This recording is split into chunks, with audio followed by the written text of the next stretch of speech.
Lehenengo eguzkia den beroa den eraginez itsaso, ibai eta aintzireko uda lurruntzen du.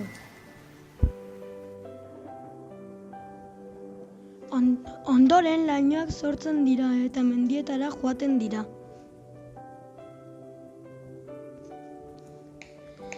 Elurra urtzen denean, ura bihurtu eta ibai eta lurrazpira joaten da.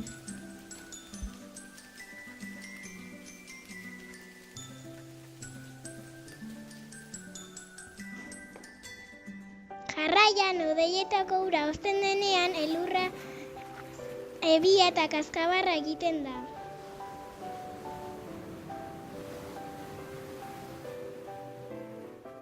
Amaitzeko ibaietako uda itsasora joaten da eta hori behin eta berriro egiten du.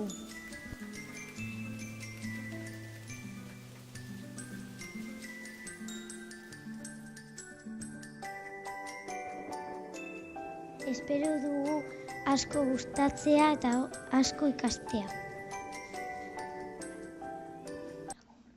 Eta agur.